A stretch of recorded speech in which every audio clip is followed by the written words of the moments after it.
हमारी कहानी दो दोस्तों की है, आर्यन और सोम। दोनों एक ही गांव में पले बढ़े थे, लेकिन दुनिया को देखने का उनका नजरिया एकदम अलग था। सोम को लगता था कि उसकी जिंदगी की हर एक लकीर ऊपर वाले ने पहले ही लिख दी है। जो भाग्य में लिखा है वो मिलकर ही रहेगा, मेहनत करके क्या फायदा, सोम हमेशा कहता था। वहीं दूसरी ओर आर्यन मानता था कि हाथों की लकीरें बदलती रहती हैं। किस्मत तो उनकी भी होती है जिनके हाथ नहीं होते। सोम, मुझे लगता है कि हमारी मेहनत और हमारी कर्म ही हमारा भाग्य लिखते हैं। आर्यन का ये विश्वास उसे और भी मेहनती बना देता था। एक दिन गांव में एक तेजस्वी गुरुजी आए। दोनों दोस्त उनका आशीर्वाद लेने पहुंचे। सोम ने उनसे अपनी किस्मत के बारे में पूछा, जबकि आर्यन ने उनसे मेहनत करने का सही तरीका जानना चाहा। गुरुजी ने दोनों की आंखों में झांका और मुस्कुरा दिए। अगले दिन गुरुजी ने दोनों को बुलाया और उन्हें एक एक बंजर जमीन का टुकड़ा दिया। उन्होंने कहा, पुत्रों, मैं 1 साल बाद वापस आऊंगा। ये जमीन तुम्हारा भाग्य नहीं बल्कि तुम्हारा कर्म क्षेत्र है। देखते हैं कि तुम इसे कैसे संवारते हो। गुरुजी की जाते ही दोनों अपने अपने रास्ते चल पड़े। आर्यन ने अपनी जमीन को अपनी मेहनत से सींचने का फैसला किया। उसने चिलचिलाती धूप में पसीना बहाया। सुबह से शाम तक वो कंकड़ पत्थर हटाता, जमीन खोदता और उसमें खाद मिलाता। उसने एक कुआं भी खोदा ताकि उसकी फसल को पानी मिल सके। जब उसकी जमीन तैयार हो गई तो उसने उसमें बेहतरीन बीज बोए और उनकी देखभाल में दिन रात एक कर दिया। दूसरी तरफ सोम ने अपनी जमीन पर एक बड़ा सा पत्थर रखा, उस पर टीका लगाया और हाथ जोड़कर बैठ गया। ईश्वर की इच्छा होगी तो फसल यहाँ भी लहलहाएगी, वो खुद से कहता। उसने कभी पानी नहीं डाला, कभी खरपतवार नहीं हटाई।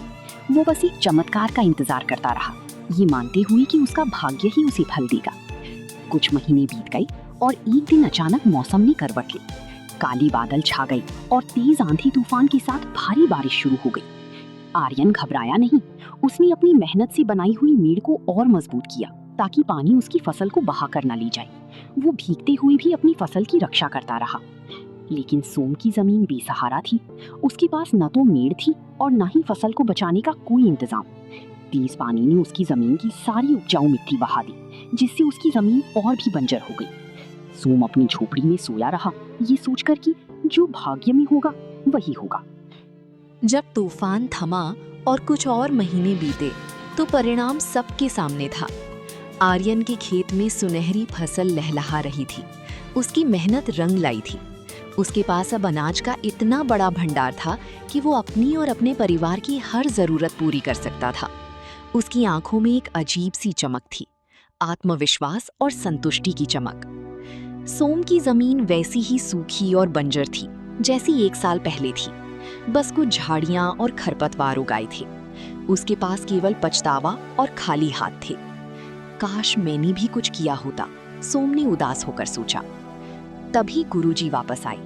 आर्यन ने उन्हें झुककर प्रणाम किया और अपनी फसल की कुछ बालियां उन्हें अर्पित की। सोम रोते हुए गुरुजी के चरणों में गिर पड़ा। गुरुजी, मेरा भाग्य खराब था, ईश्वर ने मुझे कुछ नहीं दिया, वो सुबकते हुए बोला। गुरुजी मुस्कुराए और सोम को उठाया।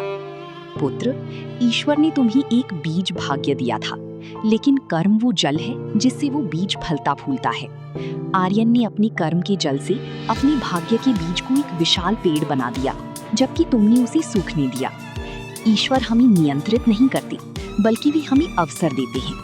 हमारे द्वारा चुना गया हर विकल्प एक नया कर्म बनता है, जो आगे चलकर हमारा भविष्य या भाग्य तय करता है।